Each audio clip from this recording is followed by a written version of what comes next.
പ്രിയമുള്ള സഹോദരന്മാരെ, അടുത്തതായി ബഹുമാനപ്പെട്ട MLA അവറുകൾ നിങ്ങളോട് സംസാരിക്കുകയാണ്. സാധാരണ ഒരു മതനേതാവ് വന്ന് തെരഞ്ഞെടുപ്പിൽ മത്സരിക്കുന്ന ഒരാൾക്കെതിരെ പ്രഖ്യാപനം നടത്തിയാൽ സാധാരണ ആളുകൾ ചെയ്യാറുള്ളത് ആ നേതാവിനെയോ അവരുടെ അനുയായികളെ കണ്ട് മാപ്പ് ചെയ്ത് തൽക്കാലം ആ തെരഞ്ഞെടുപ്പിൽ നിന്ന് രക്ഷപ്പെടാനുള്ള വഴി നോക്കലാണ്. പക്ഷേ ഒരാൺകുട്ടിയെ പോലെ മണ്ണാർക്കാട് മണ്ഡലത്തിൽ 1000 തെരഞ്ഞെടുപ്പുകളിൽ തോൽക്കേണ്ടി വന്നാലും പാവപ്പെട്ട യത്തീം കുട്ടികളെ പീഡിപ്പിക്കുന്ന ആളുകൾക്ക് ഞാൻ ഓശാന പാടുകയില്ല എന്ന് പ്രഖ്യാപിച്ച് മണ്ണാർക്കാട് മണ്ഡലത്തിൽ തെരഞ്ഞെടുപ്പിനെ നേരിട്ടപ്പോൾ മണ്ണാർക്കാട് മണ്ഡലത്തിന്റെ ചരിത്രത്തിൽ ആദ്യമായി ഏറ്റവും വലിയ ഭൂരിപക്ഷത്തിന് ജയിച്ച നമ്മുടെ പ്രിയങ്കരനായ MLA ശംസുദ്ദീൻ സാഹിബ് അവറുകളെ നിങ്ങളോട് സംസാരിക്കുന്നതിന് വേണ്ടി സാദരം ക്ഷണിക്കുന്നു.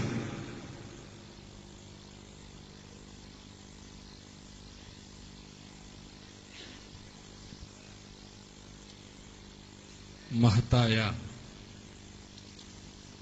ഈ സമ്മേളനത്തിന്റെ വേദിയിൽ അധ്യക്ഷപദം അലങ്കരിക്കുന്ന ബഹുമാനപ്പെട്ട ശൈഖുന CKM സാദിഖ് മുസ്ലിയാർ അവർകളെ, ഈ ചടങ്ങിന്റെ ഉദ്ഘാടന കർമ്മം നിർവഹിച്ച നമുക്കേവർക്കും ആദരണീയനായ സമസ്തയുടെ സമന്നതനായ നായകൻ കോട്ടുമല TM ബാപ്പു മുസ്ലിയാർ അവർകളെ, വേദിയിലുള്ള പ്രിയപ്പെട്ട കുമരമ്പത്തൂർ ഉസ്താദ് അവർകളെ, ആനങ്ങാട് അബ്ദുറഹിമാൻ മുസ്ലിയാർ, ഷമീർ ഫൈസി, അതുപോലെ തന്നെ ഇവിടെ മുഖ്യപ്രഭാഷണം നടത്തുന്ന നമുക്കൊക്കെ പ്രിയപ്പെട്ട അബ്ദുസമദ് പൂക്കോട്ടൂർ അവർകളെ,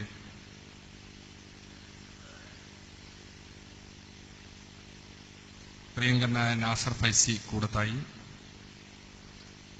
പ്രിയപ്പെട്ട മുസ്തഫ അഷറഫി കക്കുപടി,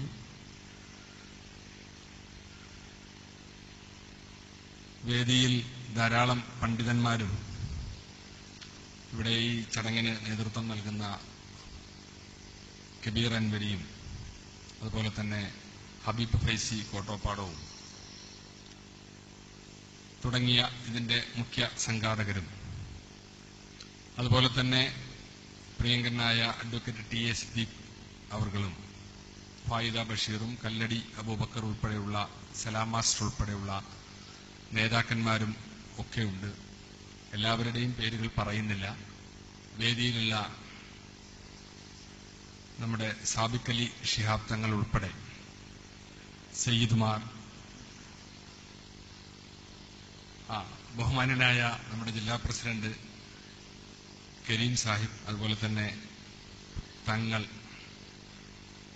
മറ്റ് പണ്ഡിതന്മാർ, ഉമറാക്കൾ, ഉലമാക്കൾ, ബഹുമാന്യരായ ഈ ചടങ്ങിന് സാക്ഷ്യം വഹിക്കാൻ എത്തിച്ചേർന്നിട്ടുള്ള സഹോദരങ്ങളെ, സുഹൃത്തുക്കളെ, അസ്സലാമു അലൈക്കും വറഹ്മത്തുള്ളാഹി വബറകാതുഹു. കേരളം ശ്രദ്ധിച്ച ഒരു നിയമസഭാ തെരഞ്ഞെടുപ്പിനെ തുടർന്ന്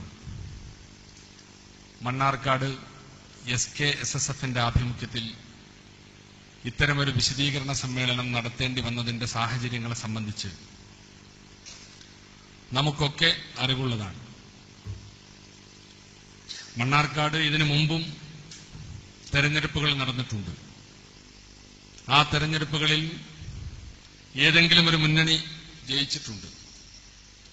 അതിന് കേരളീയ രാഷ്ട്രീയത്തിലോ നമ്മുടെ സാമുദായികമായ സംവിധാനങ്ങളിലോ വലിയ പ്രാധാന്യമൊന്നും കൈവന്നിട്ടില്ല. എന്നാൽ ഇന്നലെ തെരഞ്ഞെടുപ്പ് ഫലം പ്രഖ്യാപിച്ചതോടുകൂടി തെരഞ്ഞെടുപ്പിന് മുമ്പ് തന്നെ ചില ആളുകളുടെ പ്രഖ്യാപനങ്ങൾ കൊണ്ട് ശ്രദ്ധേയമായ മണ്ണാർക്കാട് മണ്ഡലത്തിന്റെ തെരഞ്ഞെടുപ്പ് ഫലം മുസ്ലിം സമുദായത്തിന്റെ കൃത്യമായ വീക്ഷണങ്ങളിൽ നിന്നുകൊണ്ടുള്ള വിലയിരുത്തപ്പെടലുകൾക്ക് ഇന്ന് വിധേയമായിക്കൊണ്ടിരിക്കുകയാണ്.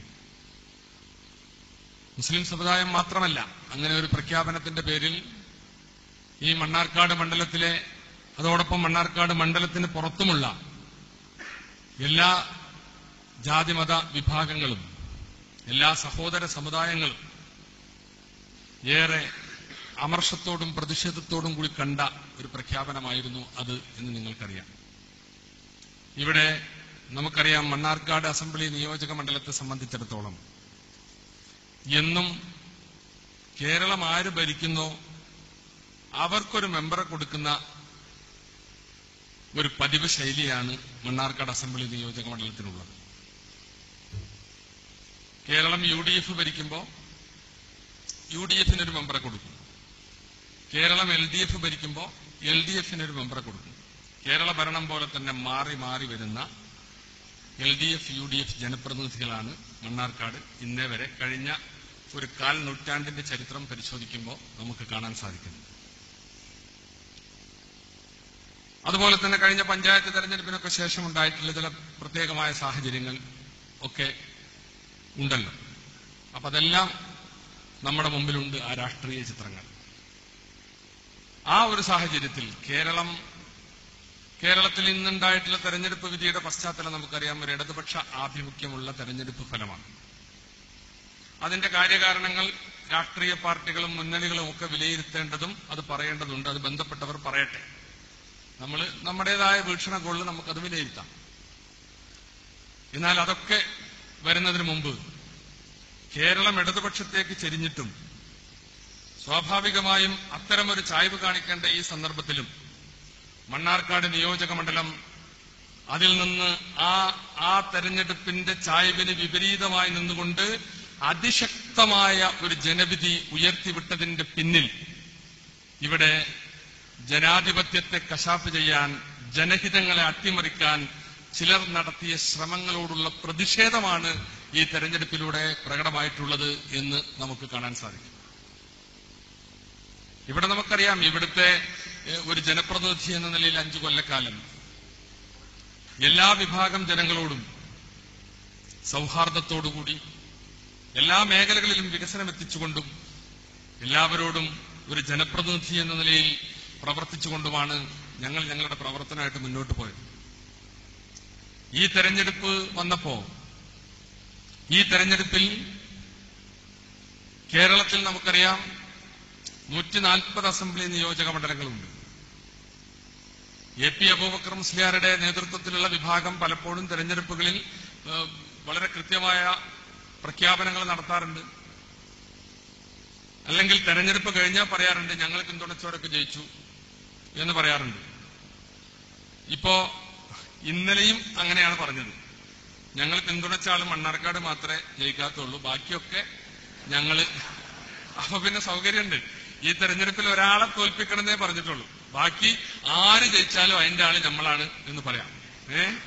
അപ്പോ ഒരാള് അത് മാത്രമേ ഞങ്ങൾക്ക് തെറ്റിയിട്ടുള്ളൂ എന്ന് അദ്ദേഹം ഇന്നലെ ഗൾഫിൽ വെച്ച് നടത്തിയ പ്രസ്താവനയിൽ പറഞ്ഞു.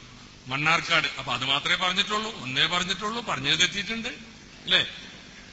ഇപ്പൊ ഇന്നലെ പറയുന്നത് എന്താ വെച്ചാൽ മണ്ണാർക്കാട് തെറ്റിപ്പോയി, ബാക്കിയൊക്കെ ശരിയായി. ബാക്കിയൊന്നും പരസ്യമായിട്ട് പറഞ്ഞിട്ടില്ല. നമ്മളെ സഹായിച്ചവരെ സഹായിക്കും എന്നേ പറഞ്ഞിട്ടുള്ളൂ. അപ്പോ ഈ ജാതി രാഷ്ട്രീയ ഗിമ്മിക്കുകൾ എന്ന് നമ്മൾ കാണാറുണ്ട്. ഞങ്ങളൊന്നും അതിനങ്ങനെ കാര്യമായിട്ട് മൈൻഡ് ചെയ്യാറില്ല. അതതിന്റെ വഴിക്ക് പോട്ടെ എന്ന് വെക്കും. അതിനെ അങ്ങനെ തർക്കിക്കാനും അതിനോട് വലിയൊരു തർക്കം പ്രഖ്യാപിക്കാനൊന്നും പോവാറില്ല. അതെല്ലാ തെരഞ്ഞെടുപ്പിലും പറയാറുള്ളതാണ്. ജയിച്ചാൽ നമ്മളെ പങ്ക് അതിലുണ്ട്, ആരെങ്കിലും തോറ്റാ പറയും അതൊക്കെ അന്ന് നോക്കണമായിരുന്നു, അതിലും നമ്മളെ പങ്കുണ്ട് എന്ന് പറയും. അപ്പോ അതൊന്നും ഞങ്ങൾ അത്ര കാര്യമായിട്ട് എടുക്കാറില്ല. പക്ഷേ ഇവിടെ ഈ നിയോജക മണ്ഡലത്തിൽ ഇങ്ങനെ ഒരു പ്രഖ്യാപനം നടത്തേണ്ട കാര്യം എന്തായിരുന്നു? ഇപ്പൊ SKSSF ഇത് വിശദീകരിക്കുന്നത് ഇവിടെ ഈ ഒരു സാഹചര്യം രൂപപ്പെട്ടു വന്നപ്പോ അതിൽ SKSSF കാണിച്ചിട്ടുള്ള ഒരു പ്രതിബദ്ധതയുണ്ട്. ഇവിടെ ഉണ്ടായിട്ടുള്ള ചില കാര്യങ്ങളിൽ കൃത്യമായ നിലപാടുകൾ ന്യായത്തിന്റെ പക്ഷത്ത്, സത്യത്തിന്റെ പക്ഷത്ത് നിന്നപ്പോ, അങ്ങനെ നിന്നവരെ വേട്ടയാടിയപ്പോ അതിനെതിരായി ഈ സമസ്ത കേരള സുന്നി സ്റ്റുഡൻസ് ഫെഡറേഷൻ നടത്തിയിട്ടുള്ള ചില പ്രവർത്തനങ്ങളുണ്ട്. ഇവിടെ അങ്ങനെ നിങ്ങൾ പ്രഖ്യാപിക്കുമ്പോഴാണ് സ്വാഭാവികമായിട്ടും അപ്പുറത്തുനിന്നൊരു പ്രഖ്യാപനം വന്നപ്പോഴാണ് അതിനെതിരായ പ്രതിരോധ നിര ഇപ്പുറത്ത് സൃഷ്ടിച്ചത്. ഈ പ്രതിരോധ നിരയുടെ മുമ്പിൽ നിങ്ങൾ ഒന്നുമല്ല എന്നുകൂടി ഈ ഇവര് തെരഞ്ഞെടുപ്പ് രംഗത്ത് കാട്ടിക്കൂട്ടിയ കാര്യങ്ങളിൽ തെരഞ്ഞെടുപ്പ് നടത്തി വല്ല പരിചയമുണ്ടോ നിങ്ങൾക്ക്? അല്ല, ഞാൻ ചോദിക്കാം, ഈ കുറെ ടെൻഷൻ ഉണ്ടാക്കാൻ നിങ്ങൾക്ക് സാധിച്ചിട്ടുണ്ട്. ഒരു സ്ഥലത്ത് കുറെ അരിയും സാധനങ്ങളും ഒക്കെ കൊടുന്നു വെച്ചു, എന്നിട്ട് ഇങ്ങനെ അട്ടപ്പാടിയിലെ കോളനിയുടെ സമീപത്ത് ഇങ്ങനെ കൊടുന്നു വെച്ച് കാണുമ്പോൾ നമ്മളെ ആൾക്കാർക്ക് ഭയങ്കര പ്രയാസം. അതിപ്പോ കൊടുക്കാൻ പോവാണ്. ഞാൻ പറയണത് അത് കൊടുത്താൽ പോലും വോട്ട് കിട്ടൂല. ഇതിങ്ങനെ ഇപ്പൊ കൊടുക്കാൻ പോവാണ് എന്ന് പറഞ്ഞിട്ട് ഒരു ഭാഗത്തൊരു ടെൻഷൻ. പോലീസ് പോയി അത് പിടിച്ചു. അതൊരു ഇലക്ഷൻ ഒഫൻസാണ്, തെരഞ്ഞെടുപ്പ് കുറ്റകൃത്യമാണ്, ചെയ്യാൻ പാടില്ല. തെരഞ്ഞെടുപ്പ് സമയത്ത് നമ്മളൊരു കല്യാണത്തിന് പോയാൽ പോലും ഒരു പാവപ്പെട്ടവന്റെ കല്യാണമാണെങ്കിൽ 10 രൂപ കൊടുക്കണം എന്ന് തോന്നിയാൽ അപ്പൊ കൊടുക്കാൻ പറ്റില്ല. കാരണം ഇപ്പൊ കണ്ടില്ല, CP മുഹമ്മദ് എന്തോ ഒരു കൈ കൊടുത്തതാണ്, കാശ് കൊടുത്തു എന്ന് പറഞ്ഞിട്ട് പറയണത്. അത് അതിന്റെ വഴിക്ക് പോട്ടെ, അത് പരിശോധിക്കും, അതിന് നിയമം അതിന്റെ വഴിക്ക് പോകും. അപ്പൊ ആ രീതിയിൽ തെരഞ്ഞെടുപ്പ് സമയത്ത് ഉണ്ടാക്കിയിട്ടുള്ള കുറെ അസ്വാരസ്യങ്ങൾ. ഇങ്ങനെ ഒരു ഭാഗത്ത് അരി കൊടുക്കാൻ പോവുക, തെരഞ്ഞെടുപ്പിന്റെ തലേന്ന് ചിലടത്ത് പണം കൊടുക്കാൻ പോവുക. ഈ പണം കൊടുക്കാൻ പോവാന്നൊക്കെ പറഞ്ഞാൽ ഇതിങ്ങനെ പരസ്യമായിട്ട് നിങ്ങളെടുത്ത് ഇനിയിപ്പോ എത്ര പണമുണ്ടെങ്കിലും കയ്യിൽ കാശ് വെച്ച് ആൾക്കാർ ഇതിനെ വാങ്ങാൻ നിൽക്കണം. അപ്പൊ ഇതൊക്കെ ഒരുതരം ജനാധിപത്യത്തെ അപഹസിക്കലായിരുന്നു. അതാണ്, നിങ്ങൾക്കൊരു നിലപാട് സ്വീകരിക്കാം, അതിൽ ഞങ്ങൾക്ക് ആർക്കും പ്രതിഷേധമില്ല. ഞാൻ തെരഞ്ഞെടുപ്പിന് ശേഷവും തെരഞ്ഞെടുപ്പിന് മുമ്പും അത് പറഞ്ഞു. നിങ്ങൾക്ക് നിങ്ങളുടേതായ വീക്ഷണത്തിൽ ഇനിയിപ്പോ സ്വാഭാവികമായിട്ട് ഒന്നുകിൽ UDF വരും അല്ലെങ്കിൽ LDF വരും, അല്ലേ? LDF വന്നാൽ അവരിൽ നിന്ന് വല്ലതും പ്രതീക്ഷിക്കുന്നുണ്ടെങ്കിൽ നിങ്ങളുടെ പിന്തുണ അവർക്ക് കൊടുക്കുകയും തെരഞ്ഞെടുപ്പിന് ശേഷം അത് വാങ്ങുകയും ചെയ്തോളൂ.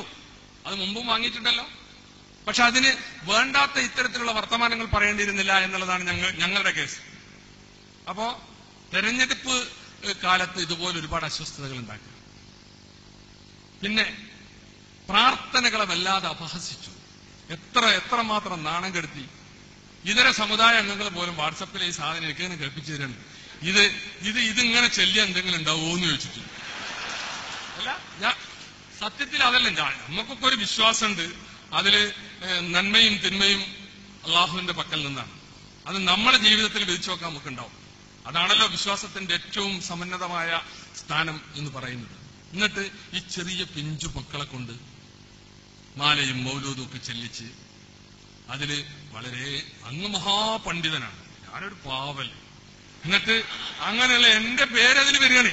അതാണ് അതിൽ രസം, എന്റെ പേരതിൽ വരിക. ഈ പഹയനെ തോപ്പിക്കണേ എന്ന് ബാക്കിയാൻ പാടില്ല. ബാക്കി അവര് ദോഷ ഉദ്ദേശത്തിലാണ് സൂചിപ്പിച്ചതെങ്കിലും അതൊക്കെ മഹത്തായ ആളുകളുടെ പേരുകളാണ്, അല്ലേ? അപ്പൊ അതുകൊണ്ട് നമ്മളത് പറയണ്ട. ഇങ്ങനെ ഇതിനങ്ങ് അപഹസിച്ചു കളഞ്ഞു. ഇസ്ലാമികമായ പ്രാർത്ഥനകളെ, ഇസ്ലാമിന്റെ ആരാധനാ കർമ്മങ്ങളെ പോലും ഇവിടെ ഈ തെരഞ്ഞെടുപ്പിന്റെ പേരിൽ അപമാനിച്ചു എന്നുള്ളതാണ് ഇതിൽ എനിക്ക് ഏറ്റവും സങ്കടം തോന്നിയ കാര്യം. നിങ്ങളൊരു നിലപാടെടുത്ത് ആരെ പിന്തുണച്ചോട്ടെ, അതിൽ കാര്യമില്ല. പക്ഷേ എല്ലാവരുടെയും മുമ്പിൽ നമ്മുടെ വിശ്വാസപരമായ സംഗതികളെ ഇത്രയേറെ അപഹാസ്യമായ ഒരു സന്ദർഭം ഉണ്ടായിട്ടില്ല. ഞാൻ ചോദിക്കട്ടെ, ഒരു വിശ്വാസി വേറൊരു വിശ്വാസിക്കെതിരെ ഒരു പ്രാർത്ഥന നിർവഹിക്കുമ്പോ അങ്ങനെ ഒരാൾക്ക് ഇടങ്ങറുണ്ടാകാൻ, ഒരു പ്രയാസമുണ്ടാകാൻ, അല്ലെങ്കിൽ മറ്റൊരു വിശ്വാസിക്കെതിരെ ഒരു പ്രാർത്ഥന നിർവഹിക്കുന്നതോടുകൂടി തന്നെ അയാൾ വിശ്വാസപരമായി ഇതിനപ്പുറത്താണ് എന്നാണ് ഞാൻ മനസ്സിലാക്കിയിട്ടുള്ളത്. ഞാൻ അങ്ങേപോലെ മഹാപണ്ഡിതനല്ല, വളരെ ചെറിയ പാമരനായ ഒരു പൊതുപ്രവർത്തകനാണ്. ഞാൻ മനസ്സിലാക്കിയതാണ്, ഞാനൊരു വിശ്വാസിക്കെതിരെ അയാൾക്കൊരു ഇടങ്ങറ് വരണം, ഒരു അതാപ് വരണം, അല്ലെങ്കിൽ ഇല്ലാത്തൊരു കള്ളത്തരമാണ് എന്ന് അറിഞ്ഞുകൊണ്ട് ഞാൻ അയാൾക്കെതിരെ പ്രാർത്ഥിക്കുക. ആരോടാ പ്രാർത്ഥിക്കുന്നത്? മലിക്കുൽ ജബ്ബാറായ നാഥനോട്. അവിടെ കള്ളത്തരം നടക്കൂല. അവിടെ സത്യം എന്താണ്, നീതി എന്താണെന്ന് കൃത്യമായി ബോധ്യമുള്ള ഇലാഹിനോടാണ് പ്രാർത്ഥിക്കുന്നത്. അവിടുത്തെ പ്രാർത്ഥന. ഈ പ്രാർത്ഥനയെ നിങ്ങൾ അപമാനിച്ചില്ലേ? ഇസ്ലാമികമായ ആരാധനാ വിധികളെ, ഇബാദത്തുകളെ അപമാനിക്കുന്ന സാഹചര്യം പോലും ഈ മണ്ഡലത്തിൽ ഉണ്ടാക്കി. ഇന്നത്തെ വാട്സപ്പിലാ മൗലൂദ്, അല്ലേ? അങ്ങനെ ഈ തെരഞ്ഞെടുപ്പിനെ മോശമാക്കിയതിൽ ആണ് ഞങ്ങൾക്കുള്ള പ്രതിഷേധം. ഞങ്ങൾ മാത്രമല്ല പ്രതിഷേധിച്ചത്, എല്ലാവരും പ്രതിഷേധിച്ചു. ഈ തെരഞ്ഞെടുപ്പ് ശ്രദ്ധിച്ചോ എന്നറിയില്ല, ഇത് നടത്തിയ ആളുകളൊക്കെ ശ്രദ്ധിച്ചിട്ടുണ്ട്. ഞങ്ങൾ ചെല്ലുന്ന ബൂത്തുകളിലൊക്കെ സാധാരണ സ്ത്രീകളെ നമ്മൾ അങ്ങോട്ട് ചെന്നിട്ട് വിളിക്കണം, വന്ന് വോട്ട് ചെയ്ത് വേഗം ഒഴിവാക്കി തരുന്നതാണ്, അല്ലേ? അപ്പൊ അവർ പറയും, രാവിലെ പറയും ചായന്റെ പണി ചെയ്യട്ടെ, ഉച്ചക്ക് പറയും കുറച്ച് കുട്ടികൾക്ക് ചോറ് കൊടുക്കാണ്ട് ചോറിനത് കഴിയട്ടെ, എന്നിട്ടൊക്കെ അവസാനം 5 മണിന്റെ ഉള്ളിൽ ഇവരെ കൊടുന്ന് വോട്ട് ചെയ്യിക്കണം. നമുക്ക് ഒരാൾക്കും അങ്ങനെ പറയേണ്ടി വന്നിട്ടില്ല. നമ്മുടെ സ്ത്രീകളൊക്കെ വീടിന്റെ ഇറങ്ങി വന്നിട്ട് ക്യൂ ആണ്. എവിടെ ചെല്ലുമ്പോഴും രാവിലെ 8 മണി മുതൽ നീണ്ട ക്യൂ. എന്തായിരുന്നു എന്നറിയത്? ഈ പ്രഖ്യാപനങ്ങളോടുള്ള പ്രതിഷേധമായിരുന്നു. ഇവിടെ മണ്ണാർക്കാട് ഞങ്ങൾക്ക് വളരെ കൃത്യമായിരുന്നു. ഞാനിപ്പോ SKSSF-നോട് അത്രയും പറയല്ല, ഇവിടെ ഇതുമായി ബന്ധപ്പെട്ട ഒരു വിശദീകരണമായതുകൊണ്ട് അതിന്റെ ആവശ്യങ്ങൾ കൂടി പറയണം എന്നതുകൊണ്ട് പറയാം. എന്താ, ഞങ്ങൾക്ക് വളരെ കൃത്യമായിരുന്നു. 5 കൊല്ലക്കാലം ഞാനിവിടെ നടത്തിയ വികസന പ്രവർത്തനങ്ങളും എല്ലാവരോടും നടത്തിയിട്ടുള്ള എന്റെ പൊതു സമീപനമൊക്കെ വെച്ച് UDF ഒരു ചെറിയ മേൽക്കൈയുള്ള നിയോജക മണ്ഡലം എന്നുള്ള നിലക്ക് ഈ പറഞ്ഞ സവിശേഷ സ്വഭാവമൊക്കെ ഉണ്ട്. ഓരോ തെരഞ്ഞെടുപ്പിൽ അങ്ങോട്ടും ഇങ്ങോട്ടും ഒക്കെ നിൽക്കുമെങ്കിലും നമ്മളിതെല്ലാം കൂടി ഒന്ന് കൃത്യമായി സംവിധാനിച്ച് മുന്നോട്ട് പോയാൽ ഒരു 6,000-7,000 വോട്ടിന് ജയിക്കാം. UDF സംവിധാനം എല്ലാം കറക്റ്റ് ആണെങ്കിൽ ആ രീതിയിൽ ജയിക്കാം. തെരഞ്ഞെടുപ്പിന്റെ കണക്കുകൂട്ടലാണ്. അതൊക്കെ തെറ്റാം, ചിലപ്പോൾ അതിലേറെ ശരിയാവാം. ഇതൊക്കെ തെരഞ്ഞെടുപ്പ് രാഷ്ട്രീയം അങ്ങനെയാണല്ലോ. ആ രീതിയിൽ നിൽക്കുമ്പോൾ ഞാൻ പറഞ്ഞില്ലേ, ഇതിന്റെ ഈ പൂർവ്വചരിത്രമൊക്കെ വെച്ചുകൊണ്ട് ഇവിടെ ചില ഇത്തരം സംഗതികൾക്ക് അപ്പുറത്തുള്ള ആ വിഭാഗത്തിന്റെ പ്രവർത്തനങ്ങൾക്ക് നേതൃത്വം കൊടുക്കുന്ന ചിലരുടെ ഉപദേശം, അതീ പറഞ്ഞ പോലെ ഒരു MLA എന്നുള്ള നിലക്ക് ന്യായമായ കാര്യങ്ങളിൽ എന്നെ ആര് സമീപിച്ചാലും ഞാൻ അതിന്റെ ഒപ്പം നിന്നിട്ടുണ്ട്. അന്യായമായ ചില കാര്യങ്ങൾക്ക് സമീപിച്ചപ്പോൾ അതിന് നിൽക്കാൻ കഴിയില്ല എന്ന് പറഞ്ഞിട്ടുണ്ട്. അപ്പൊ അതിലൊക്കെയുള്ള വിരോധം വെച്ചിട്ട് ഇങ്ങനെ ഒരു പദവിയും കൂടി കിട്ടിയാൽ ഇവിടുത്തെ ജനവിധി അങ്ങ് അട്ടിമറിക്കാം എന്നാണ് ഇവർ കരുതിയത്. ഈ 5,000-6,000 വോട്ടിന് ജയിക്കുന്ന സാഹചര്യം ഉണ്ടെന്നുള്ളത് നാട്ടുകാർക്ക് മുഴുവൻ അറിയാം. അത് അങ്ങനെയാണ് ഇവിടെ വിലയിരുത്തപ്പെട്ടത്. 2 സ്ഥാനാർത്ഥികളുടെ പ്രഖ്യാപനം വന്നു. 2 മുന്നണികൾ സജ്ജമായി മത്സരത്തിന് ഒരുങ്ങുമ്പോ വളരെ കൃത്യമാണ് മണ്ണാർക്കാട് മണ്ഡലം എങ്ങോട്ടാണ്. അങ്ങനെയാണല്ലോ ഒരു പൊതു അഭിപ്രായത്തിനനുസരിച്ചാണല്ലോ ഇതൊക്കെ വരിക. അപ്പോ അത് അട്ടിമറിക്കാൻ ഇങ്ങനെ ഒന്ന് കിട്ടിയാൽ മതിയാവോ എന്നാണ് ഇവർ ധരിച്ചത്. അത് പ്രകാരമാണ് പ്രഖ്യാപനം വരുന്നത്. എന്നിട്ട് ഇന്നലെ പറഞ്ഞല്ലോ പ്രഖ്യാപിച്ചിട്ടില്ല എന്ന്. ഇന്നലത്തെ ഇപ്പം ഞാൻ അങ്ങനെ പ്രഖ്യാപിച്ചില്ല. അതൊക്കെ എത്ര മോശമാണ്. ഞാൻ പറയുന്നത് അങ്ങ് ചെറുതാവരുത്. ഞങ്ങൾ തമ്മിൽ ജീവിതത്തിൽ കണ്ടിട്ടില്ല. അത് ഞാൻ പറയാം. ഞങ്ങൾ തമ്മിൽ ജീവിതത്തിൽ അദ്ദേഹത്തെ ഞാൻ TV കണ്ടിട്ടുണ്ട്, അതുപോലെ ഉള്ള സംഗതികൾ കണ്ടിട്ടില്ല. ഒരു വിരോധവും ഞങ്ങൾ തമ്മിലില്ല. ഒരനാദരവും ഞാൻ കാണിച്ചിട്ടില്ല. TV-യിൽ പോലും ചില ചർച്ചകളിൽ വന്നപ്പോ നമ്മളിങ്ങനെ വഴിമാറി അങ്ങ് പോയി. അതിന്റെ എന്താണ് ആ കാരണം എന്നൊന്നും ഞാൻ പറയുന്നില്ല. ചില അഭിപ്രായങ്ങൾ പറഞ്ഞു, എനിക്ക് യോജിപ്പില്ലാത്ത അഭിപ്രായമാണ്. എന്നാ പോലും ഞാൻ അങ്ങ് വഴിമാറിപ്പോയി. ഇനിയിപ്പോ വെറുതെ പരസ്യമായിട്ടൊരു TV-യിൽ വെച്ചൊരു സംവാദം വേണ്ട എന്ന് കരുതി. അപ്പോ അങ്ങനെ ഇത് അങ്ങ് പ്രഖ്യാപിച്ചു. എന്നിട്ട് ഇപ്പോ അത് പ്രഖ്യാപിച്ചിട്ടില്ല എന്ന് പറയും. അപ്പൊ ഇങ്ങനെ മതപരമായ സംഗതികൾ, നിലപാടുകൾ സ്വീകരിച്ചോളൂ, ആർക്ക് വേണമെങ്കിലും വോട്ട് ചെയ്തോളൂ. പക്ഷേ ഒരു മതത്തെ, പരിശുദ്ധമായ ഒരു മതത്തെ ഇങ്ങനെ അപഹാസ്യമാക്കരുത്. നിങ്ങളെന്താ കരുതി? നിങ്ങൾ ഇങ്ങനെയാണ് പ്രഖ്യാപിച്ച് 4-5 ആളുകൾ, കുറച്ച് പുതിയ വ്യവസായികളൊക്കെ കൂടി ഇങ്ങോട്ട് വന്നാൽ ഇതങ്ങ് വിഴുങ്ങാന്ന് കരുതിയോ? അതൊന്നും കഴിയില്ല. ഇത് ജനാധിപത്യമാണ്. നിങ്ങൾ എത്രമാത്രം മനസ്സിലാക്കണം. സുബഹി കഴിഞ്ഞപ്പോ കുമരമ്പത്തൂർ ചുങ്കത്ത് നിങ്ങളെത്തിയപ്പോ നമ്മളെ കുട്ടികൾ അവിടെ എത്തിയല്ലോ. എന്താ ഇവിടെ പണി നോക്കാൻ? നിങ്ങൾ ആൾക്കാർ എവിടെയൊക്കെ പോയോ അതിന്റെ ഒക്കെ പിന്നാലെ ബ്ലാക്ക് കാറ്റ് വഴി നമ്മളെ കുട്ടികളുണ്ടായിരുന്നു അല്ലേ? അപ്പൊ ഇത് തെരഞ്ഞെടുപ്പാണ്. തെരഞ്ഞെടുപ്പിൽ നിങ്ങൾ കരുതി ഇതിങ്ങനെ നിങ്ങൾക്ക് അങ്ങോട്ട് ഇതെല്ലാം കൂടി ഉരുട്ടി വിഴുങ്ങാന്ന്. അത് കഴിയില്ല. നിങ്ങളൊരു വെല്ലുവിളി നടത്തിയാൽ അതിന് ഞങ്ങൾ പ്രതിരോധിക്കും. ആ പ്രതിരോധത്തിൽ, ഈ പ്രവർത്തനത്തിൽ ഏറെ ശ്രദ്ധേയമായ പ്രവർത്തനങ്ങൾ നടത്തിയത് SKSSF-ന്റെ അത് നിങ്ങൾ മനസ്സിലാക്കണം. നിങ്ങൾ അങ്ങനെ പ്രഖ്യാപിച്ച അപ്പുറത്തുനിന്ന് ഇങ്ങനെ വരാണ്ടെന്ന് മനസ്സിലാക്കണ്ടേ? അതും മനസ്സിലാക്കണം. ഇതൊക്കെ ഒരു ബുദ്ധിശൂന്യതയാണെന്ന്. എനിക്കിതിനെ കുറിച്ചൊന്നും കൂടുതൽ അറിയില്ല. പക്ഷേ ഇവിടെ ചില പണ്ഡിതന്മാർ എന്നോട് പറഞ്ഞു, നമ്മളൊക്കെ ആദരിക്കുന്ന, ലോകം ആദരിക്കുന്ന പണ്ഡിതൻ ശംസുൽ ഉലമ ഇങ്ങനെ പറഞ്ഞിട്ടുണ്ട്. ഇദ്ദേഹത്തിന് ശംസുൽ ഉലമ അബൂബക്കർ മുസ്ലിയാർ ഇദ്ദേഹം നടത്തിയിട്ടുള്ള ചില പ്രവർത്തനങ്ങളെ കുറിച്ച് പറഞ്ഞപ്പോ ഇങ്ങനെ മുഖം കെട്ട് പോകും, ഇങ്ങനെ അപമാനിക്കപ്പെടും എന്നൊക്കെ പറഞ്ഞിട്ടുണ്ട് എന്ന് പറയുന്നു. അത് ഈ പാപം ശംസുവിനെ കൊണ്ടാവും എന്ന് ഞാൻ കരുതിയില്ല. അത്രയേ ഉള്ളൂ. ഞാനിപ്പോഴും പറയും അത് ഞാനാവുന്നതിനൊരു കാരണം എന്നെ വെറുതെ വലിച്ചഴിച്ചതാണ്. എന്നെ വെറുതെ വലിച്ചഴിച്ചതല്ലേ. അതുകൊണ്ടാണ് ഞാൻ പറയുന്നത് അത് ഈ പാപത്തിനെ കൊണ്ടാകും എന്ന് ഞാൻ കരുതിയില്ല. ഏതായിരുന്നാലും അത് സംഭവിച്ചു. ഇനിയെങ്കിലും ഇത്തരം കാര്യങ്ങളിലൊക്കെ ഒരു കൃത്യമായ സമീപനം ഉണ്ടാവണം. ഇവിടെ ഇങ്ങനെ തെരഞ്ഞെടുപ്പ് രാഷ്ട്രീയത്തിൽ ഞാൻ പറയട്ടെ, ഞാൻ പറഞ്ഞു വന്നത് എന്താ, ഞങ്ങളൊരു 6,000-7,000 വോട്ടിന് ജയിക്കുന്ന സാഹചര്യം ഉണ്ടായിരുന്നു. അത് കഴിഞ്ഞപ്പോഴാണ് ഈ പ്രഖ്യാപനം വന്നത്. ഭയങ്കരമായിട്ട് ഞാൻ എല്ലായിടത്ത് പോകുമ്പോഴും കണ്ടു, സഹോദരിമാർ ഉൾപ്പെടെ നിങ്ങളെങ്ങനെയിട്ട് ഒറ്റയിട്ട് ആക്രമിക്കുന്നുണ്ടല്ലേ എന്ന് പറഞ്ഞ് അവരുടെ ഒരു സിമ്പതി, ഒരു ഐക്യദാർഢ്യം എനിക്ക് അനുകൂലമായി ഈ മണ്ഡലത്തിൽ അതുവഴി രൂപപ്പെട്ടു. അതോടൊപ്പം തന്നെ മുസ്ലിം സമുദായത്തിനകത്ത് നിന്ന് നിങ്ങളങ്ങനെ പ്രഖ്യാപിച്ചാൽ അതിനനുസരിച്ച് പോകുന്നതല്ലല്ലോ ഈ മണ്ഡലം എന്നുള്ള രീതിയിലൊരു ഏകീകരണമുണ്ടായി. അതിന് ആ ചിന്തകൾക്ക് ശക്തി പകരാൻ SKSSF-ഉം സമസ്തയും അതിന്റെ പിന്നിലുണ്ടായിരുന്നു. അതായിരുന്നു അതിന്റെ പിൻബലം എന്നുകൂടി ഞാനിവിടെ പറയാൻ ആഗ്രഹിക്കുകയാണ്. അത് മാത്രവുമല്ല, ഇതര സമുദായങ്ങളിൽ നിന്നും ശക്തമായ, എങ്ങനെ ആ മൊയ്ലിയർ അങ്ങനെ പറയാം എന്നാ ചോദിച്ചത്. അല്ല, ഞാൻ ചോദിച്ചാലേ, എന്നോട് ചോദിച്ചാ പറയുന്നത്. എങ്ങനെ ഈ മൊയ്ലിയര് മണ്ണാർക്കാട് ആര് ജയിക്കണമെന്ന് മൂപ്പര് തീരുമാനിക്കും? എന്നാ പിന്നെ ഞങ്ങൾ എന്തിനാ? അല്ല, അതുകൂടി കാണണം. ഇതര സമുദായങ്ങളിൽ ഉണ്ടായ ഒരു പ്രതികരണം കൂടി കാണണം. ഇവരെടുത്ത് വരുന്ന അബദ്ധം നോക്കണേ. ഇതൊക്കെ രഹസ്യമായിട്ട് ഏർപ്പാട് ചെയ്താൽ പോരെ? ഇന്നാലും ഞങ്ങളത് കണ്ടുപിടിക്കും വേറെ കാര്യം. പക്ഷേ ഇതിങ്ങനെ പറഞ്ഞപ്പോ നല്ലവരായ ഹൈന്ദവ സഹോദരന്മാർ, എന്നിട്ട് നല്ല ബന്ധമുള്ള ആളുകൾ, അവർ കണ്ണ് ചോപ്പിച്ച് കണ്ടമിടറിയിട്ടാ പറയുന്നത്. എങ്ങനെയാ മൊയ്ലിയർ അങ്ങനെ പറയുന്നത്? ഞങ്ങൾക്കൊന്ന് കാണണം. അവരൊക്കെ കൂടി കാണിച്ചു തന്നെയാണ് ഈ 12,325. മനസ്സിലായില്ല? വളരെ വലിയ പ്രതിഷേധം. ഇടതുപക്ഷ സഹയാത്രികന്മാർ പോലും ഞങ്ങൾക്ക് ഇന്നേ വരെ എന്നോട് ഇത്രയും കൂടി പറഞ്ഞു, ജീവിതത്തിൽ ഞങ്ങൾ കോണിക്ക് വോട്ട് ചെയ്തിട്ടില്ല, ഇത്തവണ കോണിക്ക് വോട്ട് ചെയ്യണം. കോണിക്ക് വോട്ട് ചെയ്യുമ്പോ അത് ചെയ്യുന്നത് ഈ മൊയ്ലിയർ ഇങ്ങനെ പറഞ്ഞോണ്ടാ. അത് എന്നെ വിളിച്ച് അറിയിക്കുകയും ചെയ്തു. അപ്പൊ ഏതായിരുന്നാലും ഉർവശി ശാപം ഉപകാരമായി. അത് ഞാനിവിടെ പങ്കുവെക്കുകയാണ്. പക്ഷെ എന്നെ വല്ലാണ്ട് വേദനിപ്പിച്ചു. അതുണ്ടല്ലോ, ബഹുമാനപ്പെട്ട എപ്പിസ്താദ് ഇവിടെ ഉണ്ട്. ഞാൻ ഈ സാഹചര്യത്തിൽ ചെന്ന് പറഞ്ഞു, ഒന്നും പേടിക്കണ്ട, പൊന്ത കുലുക്കുകയുള്ളൂ, പക്ഷെ വല്ലാതെ വേദനിപ്പിക്കുക പറ്റുക എന്ന് പറഞ്ഞു. അത് ശരിയാണെന്ന് എനിക്ക് എല്ലാ അർത്ഥത്തിലും ബോധ്യപ്പെട്ടു. ഫേസ്ബുക്കിലും വാട്സപ്പിലും ആർക്കും പൈസ കൊടുക്കണ്ട. ഒരു ചെറിയ മൊബൈൽ ഫോൺ ഉണ്ടെങ്കിൽ എന്ത് തോന്നിയാൽ ആർക്കും ആവാം. ഈ വിഭാഗം ആളുകൾ വിശ്വാസികളാണെന്ന് പറയാൻ പോലും നമുക്ക് പ്രയാസപ്പെട്ടു. കാരണം അവരെ നയിക്കുന്നവർ എന്ത് രീതിയിലായി കൊണ്ടുപോകുന്നത്, എവിടേക്കാണ് ഈ ആളുകളെ കൊണ്ടുപോകുന്നത്?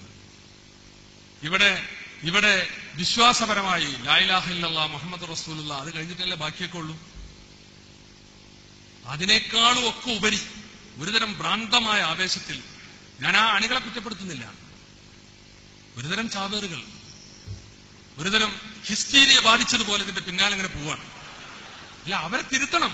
ഞാൻ പറയുന്നത് അവരെ തിരുത്തണം. ഇതിങ്ങനെ എവിടേക്കായി പോകുന്നത്? ഞാനതൊന്നും എന്റെ നാവ് കൊണ്ട് ആവർത്തിക്കുന്നില്ല. ഈ സമയത്ത് താനൂരിൽ നിന്നുണ്ടായിരുന്ന ഒരു വാട്സപ്പ്, പള്ളിയെ സംബന്ധിച്ചുള്ള ഒരു വാട്സപ്പ് കേട്ടു. അങ്ങനെയൊക്കെ പറയുമ്പോ എവിടേക്കാണ് ഈ വിശ്വാസത്തെതിരെ കൊണ്ടുപോകുന്നത്? അപ്പൊ അത് നമ്മളെല്ലാവരും ജാഗ്രതയോടുകൂടി, അതിന്റെ പിന്നാലെ പോകുന്ന ഈ കുഞ്ഞാടുകളെ കുറിച്ച് പറഞ്ഞിട്ട് കാര്യമില്ല, അവരെ തിരുത്താൻ ശ്രമിക്കണം. മറ്റുള്ളവർക്ക് അതിനുള്ളത് അത് നമ്മളല്ലല്ലോ, അത് കണക്ക് പറയേണ്ടടുത്ത് കണക്ക് പറയേണ്ടി വരും. അത് നമ്മളല്ല തീരുമാനിക്കേണ്ടത്. ഞാനാണ് തെറ്റുകാരനെങ്കിൽ ഞാൻ, നിങ്ങളാണ് തെറ്റുകാരെങ്കിൽ നിങ്ങൾ, അത് കണക്ക് പറയേണ്ടടുത്ത് കണക്ക് പറയേണ്ടി വരും. അപ്പൊ അതുകൊണ്ട് ഞാൻ ദീർഘിപ്പിക്കുന്നില്ല. ആ പ്രസ്താവന ഉണ്ടാക്കിയ പ്രതിഷേധം നിങ്ങൾ പലരും ഇറങ്ങിക്കളിച്ചപ്പോൾ അതും ഞങ്ങൾ കണ്ടു. നിങ്ങൾ എന്താ മനസ്സിലാക്കിയത്? നിങ്ങൾ ഇറങ്ങിക്കളിച്ചാൽ നിങ്ങളൊപ്പം അങ്ങോട്ട് കൂടെ വരുന്നു. ഇടതുപക്ഷക്കാർ പിൻവാങ്ങി പല ബൂത്തിലും. എന്നാ മൊയ്ലിയന്മാരെ നടത്തട്ടെ എന്ന് പറഞ്ഞു. അല്ല, തെരഞ്ഞെടുപ്പ് നടത്തേണ്ടത് അങ്ങനല്ലല്ലോ. പല ബൂത്തുകളിലും ഇവർ ചെന്നിട്ട് ഈ തെരഞ്ഞെടുപ്പിനെ കുറിച്ചൊരു വിവരമില്ല. അലനല്ലൂർ ഒരു ബൂത്തില് ഒരു മൊയ്ലിയരൂട്ടി പോയിട്ട് ഇതിന്റെ അടുത്ത് നിൽക്കണം. മൊയ്ലിയന്മാരെ നമ്മൾ ബഹുമാനിക്കുന്നതാണ്, പക്ഷെ ഈ കോലത്തിൽ വന്നാൽ എന്ത് ചെയ്യാൻ പറ്റും? അങ്ങനെ എന്നിട്ട് ഈ കുട്ടി ചെയ്യുന്നത് എന്താ വെച്ചാല്, ബൂത്തിൽ ക്യൂ നിൽക്കുന്ന പെണ്ണുങ്ങൾക്ക് ആംഗ്യം കാണിച്ചു കൊടുക്കാം. ഇവൻ വിചാരിച്ചത് ഒരു പരിചയമില്ലാത്ത ഒരുത്തൻ ചെന്നിട്ട് ഈ ബൂത്തിൽ ക്യൂ നിൽക്കുന്നവർക്ക് ആംഗ്യം കാണിച്ച് അവരെ വോട്ട് മാറുന്ന. പിന്നെ എന്തൊക്കെ പറഞ്ഞു തരും. ചില ബൂത്തില് ഈ മറ്റേ മെഷീൻ ഉണ്ടല്ലോ, വോട്ടിംഗ് മെഷീൻ, അതിങ്ങനെ ആളൊന്നും ഇല്ലെങ്കിലും വെറുതെ പി എന്ന് പറയണത്. അപ്പോ എന്താ പറയണത്? അവർ പറഞ്ഞു വരുന്നത് ചില അദൃശ്യ ശക്തികൾ വന്നിട്ട് ഇങ്ങനെ കുത്തി പോവാണ്. അദൃശ്യ ശക്തികൾ വന്നിട്ട് ഇങ്ങനെ അരിവാളിന് കുത്തി അങ്ങനെ പോവാണെന്ന്. അതൊക്കെ പോരേന്ന് വിചാരിച്ചിട്ടാണ് ഈ സാധുക്കൾ ബാൻഡ് ഏൽപ്പിച്ചത്. ഇന്നലൊക്കെ ബാൻഡ് ഏൽപ്പിച്ചു, മറ്റ് സംവിധാനങ്ങളൊക്കെ ഏൽപ്പിച്ചു. അപ്പൊ ഈ കുത്തിയതുണ്ടല്ലോ, അത് കണക്കാക്കിയിട്ടാണ്. അപ്പൊ ഏതായിരുന്നാലും നിങ്ങൾ ഈ തെരഞ്ഞെടുപ്പിൽ പെട്ടു. ഞാൻ പറയുന്നത് ഇതിങ്ങനെ ഇതേ രൂപത്തിൽ നിങ്ങൾക്ക് നിങ്ങളുടെ ആദർശമാവാം, എനിക്ക് എന്റെ നിലപാടാകാം. എന്നെ വളഞ്ഞിട്ട് ആക്രമിച്ചിട്ട് നിങ്ങളെ വഴിയിലേക്ക് കൊണ്ടുവരാനോ നിങ്ങൾ ഇതിലേക്ക് തിരിച്ചു വരാനോ ഒന്നും എനിക്ക് അഭിപ്രായമില്ല. നിങ്ങൾ നിൽക്കുന്നിടത്ത് നിങ്ങൾ നിന്നു. പക്ഷെ തെരഞ്ഞെടുപ്പുകളിൽ ഇങ്ങനെ സമുദായത്തെ അപമാനിക്കുന്ന, നിങ്ങൾക്കും നിങ്ങളുടെ വില മനസ്സിലായില്ലേ?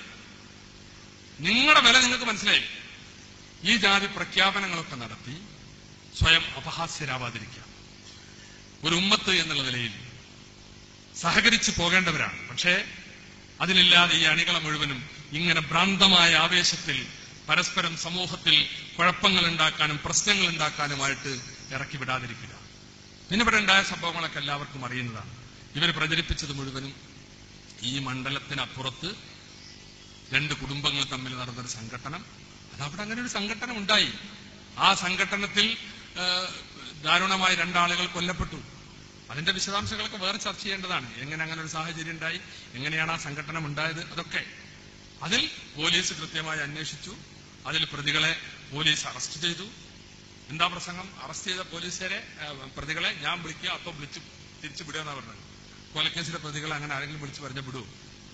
അവരൊക്കെ 27ഓളം പ്രതികൾ കൃത്യമായും കോടതി മാസങ്ങളോളം റിമാൻഡ് ചെയ്തിട്ട് നിയമത്തിന്റെ വഴിയിലൂടെ ജാമ്യത്തിൽ പുറത്തു വന്നാണ്. ഇനി ആ കേസിന്റെ വിചാരണ നടക്കാൻ പോവാണ്. അത് നടക്കട്ടെ. പക്ഷെ ആ ഒരു കാര്യം വീണ് കിട്ടിയതുപോലെ അങ്ങനെ അവിടെ ഒരു സംഭവം ഉണ്ടായി. അത് ദുഃഖകരമാണ്. അങ്ങനെ ഒരു സംഭവം ഉണ്ടാകാൻ പാടില്ല. ആളുകൾ തമ്മിൽ എന്തിന്റെ പേരിലായാലും അക്രമവും കൊലപാതകവും ഒന്നും ഉണ്ടാകാൻ പാടില്ല. അത് അവിടുത്തെ അന്നത്തെ ഒരു സാഹചര്യത്തിൽ അവിടെ സംഭവിച്ചു പോയി. അങ്ങനെ സംഭവിച്ചു പോയത് ഒരു നല്ല അവസരമായി കണ്ടുകൊണ്ട് ലീഗിനും ലീഗിന്റെ പ്രവർത്തകന്മാർക്കും സമസ്തക്കും സമസ്തന്റെ പ്രവർത്തകന്മാർക്കുമെതിരെ അതൊരു അവസരമാക്കി ഉപയോഗപ്പെടുത്തുന്നു എന്നതാണ് തെറ്റ്. അത് അവിടെ ഉണ്ടായ സാഹചര്യം എല്ലാവർക്കും അറിയുന്നതാണ്. അതിനു മുമ്പും അവിടെ സംഘടനകൾ ഉണ്ടായിട്ടുണ്ട്.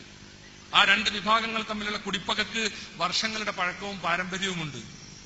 അങ്ങനെ ഉണ്ടായിപ്പോയെങ്കിൽ ഇതൊരു അവസരമായിട്ട് 3 കൊല്ലത്തോളമായ ആ സംഭവം ഉണ്ടായിട്ട് അതുവരെ പറയാത്ത കാര്യങ്ങൾ, 3 കൊല്ലമായിട്ട് പറയാത്ത കാര്യങ്ങൾ തെരഞ്ഞെടുപ്പ് വന്നാൽ നിങ്ങളങ്ങ് പറഞ്ഞാൽ ഞങ്ങളെക്കുറിച്ചൊക്കെ നാട്ടുകാർ വിശ്വസിക്കുന്നു പറഞ്ഞാൽ പിന്നെ ഞങ്ങൾ എന്തിനാ പൊതുപ്രവർത്തകന്മാരെന്ന് പറഞ്ഞ് നടക്കുന്നത്?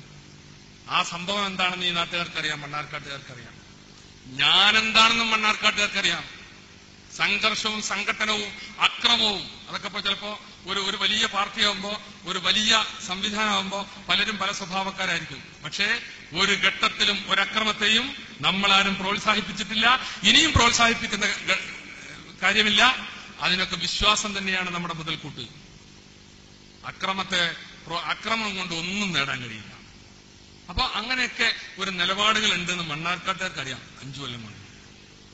അപ്പൊ ഇതിനൊക്കെ നിങ്ങൾ കരുതിയത് എന്താ വെച്ചാൽ ഒരു വലിയ വയലിൽ സംഘടിപ്പിച്ച് കുറച്ച് ആളുകളെ കൊണ്ടുവന്ന് ഇവിടെ മണ്ണാർക്കാടിന് പുറത്തുനിന്ന് കുറെ ആളുകളെ കൊണ്ടുവന്ന് ഇവിടെ ബഹളം വെച്ച് ഈ നാടിലെ ജനവിധി അട്ടിമറിക്കാമെന്നാണ് നിങ്ങൾ ധരിച്ചത്. അത് മണ്ണാർക്കാട്ട് ജനത, മണ്ണാർക്കാട്ട് എല്ലാ വിഭാഗം ജനങ്ങളും. എനിക്കതാണ് എന്റെ പൊതുപ്രവർത്തനത്തിൽ ഞാൻ ഒരു നിലക്കും ചിന്തയിൽ പോലും ഒരു തെറ്റ് ചെയ്തിട്ടില്ലാത്ത കാര്യം പറഞ്ഞ് എനിക്കെതിരെ വ്യാജപ്രചരണങ്ങൾ നടത്തിയപ്പോ, അങ്ങനെ വ്യാജപ്രചരണം നടത്തി വേട്ടയാടിയപ്പോ 5 കൊല്ലത്തെ എന്റെ സേവനത്തെ മാത്രം കണ്ടുകൊണ്ട് എന്നെ മനസ്സിലാക്കിക്കൊണ്ട് ഈ നാട്ടുകാർ ഒന്നിച്ചു നിന്നു. അങ്ങനെ വേട്ടയാടാൻ ഞങ്ങൾ സമ്മതിക്കില്ല, അങ്ങനെ വേട്ടയാടാൻ നിങ്ങൾക്ക് വിട്ടുതരില്ല എന്ന് പറഞ്ഞ ഈ നാടിനോട് ഞാൻ എന്റെ ജീവിതവും കടപ്പെട്ടിരിക്കുന്നു എന്ന് ഈ സന്ദർഭത്തിൽ പറയാൻ ഞാൻ ആഗ്രഹിക്കുകയാണ്. കാരണം അത്ര വലിയ കടപ്പാടാണ്. മധുരമായൊരു പ്രതികാരമായി. നിങ്ങളത് പറഞ്ഞപ്പോ കുറച്ചു ദിവസത്തിന് ഞങ്ങൾക്കൊരു വിഷമമുണ്ടായിരുന്നു. പക്ഷേ ഇപ്പൊ കാര്യങ്ങൾ അവലോകനം ചെയ്തു നോക്കുമ്പോ ഈ നാട്ടിലെ ജനങ്ങൾ നിങ്ങളോടൊരു മധുരമായ പ്രതികാരം ചെയ്തു. അങ്ങനെ ആക്രമിക്കാൻ ഒരാളെ വിട്ടുതരില്ല. നന്മയുള്ള പൊതുപ്രവർത്തകന്മാർക്ക് ഞങ്ങളുടെ പിന്തുണയുണ്ട് എന്ന പ്രഖ്യാപനം തന്നെയാണ് ഇവിടെ ഉണ്ടായിട്ടുള്ളത്. ഞാൻ എന്റെ പ്രസംഗം ദീർഘിപ്പിക്കുന്നില്ല. ബഹുമാനപ്പെട്ട പൂക്കോട്ടൂർ ഉൾപ്പെടെയുള്ള പണ്ഡിതന്മാരുടെ സംസാരങ്ങൾ ഇവിടെ നടക്കാനുണ്ട്. ഈ കഴിഞ്ഞ തെരഞ്ഞെടുപ്പ് പോരാട്ടത്തിൽ ഞാൻ പറഞ്ഞില്ലേ, വ്യക്തിപരമായി ഞാൻ ഏറെ പ്രയാസപ്പെട്ട ഈ സന്ദർഭത്തിൽ എനിക്കെല്ലാത്തിനും എന്ത് പ്രയാസങ്ങൾ ഉണ്ടാകുമ്പോഴും ബഹുമാനപ്പെട്ട തങ്ങളോട് ഞാൻ ചോദിക്കും. തങ്ങൾ തെരഞ്ഞെടുപ്പിന് എത്രയോ മുമ്പ് പറഞ്ഞു, ബഹുമാനപ്പെട്ട ഹൈദരലി ശിഹാബ് തങ്ങൾ പറഞ്ഞു, ഒന്നും വിഷമിക്കണ്ട, എല്ലാം ഹൈറാവും, നല്ല റിസൾട്ട് ഉണ്ടാകും എന്ന് തങ്ങൾ പറഞ്ഞു. അതെന്നെയായിരുന്നു എന്റെ കരുത്ത്. ഇവർ ഈ ജാതി ബഹളങ്ങളൊക്കെ 4 ഭാഗത്ത് കാണിക്കുമ്പോഴും, അതുപോലെ ഈ വേദിയിലുള്ള നിരവധി പണ്ഡിതന്മാർ അവരൊക്കെ വിളിച്ച് എന്നെ ആശ്വസിപ്പിച്ചു. ഒന്നും മോൻ പേടിക്കണ്ട, നല്ല റിസൾട്ട് ഉണ്ടാവും എന്ന് പറഞ്ഞു. അതേ ഉണ്ടായിട്ടുള്ളൂ. കാരണം ആ പണ്ഡിതന്മാര് പറയുന്നത് സംഭവിക്കും. അവരിങ്ങനെ ഇത്തരം കാര്യങ്ങളിലൊന്നും ഒരു കാപട്യവും ഇല്ലാതെ മനസ്സ് അള്ളാഹുവിൽ തവക്കലാക്കി അള്ളാഹുവിന് വേണ്ടി ഇബാദത്ത് നടത്തുന്ന ഈ ഋഷിതുല്യന്മാരായിട്ടുള്ള പണ്ഡിതന്മാർ അവർ പറയുന്നത് തന്നെയാണ് ഭവിക്കുക, അവർ പറയുന്നത് തന്നെയാണ് സംഭവിക്കുക.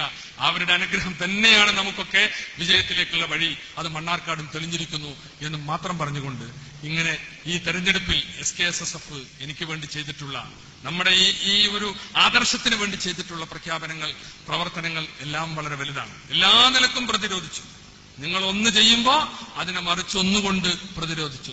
അത് സൈബർ ലോകത്താവട്ടെ, അത് അച്ചടി രംഗത്താവട്ടെ, ഏത് രംഗത്തും അവർ പ്രതിരോധിച്ചു.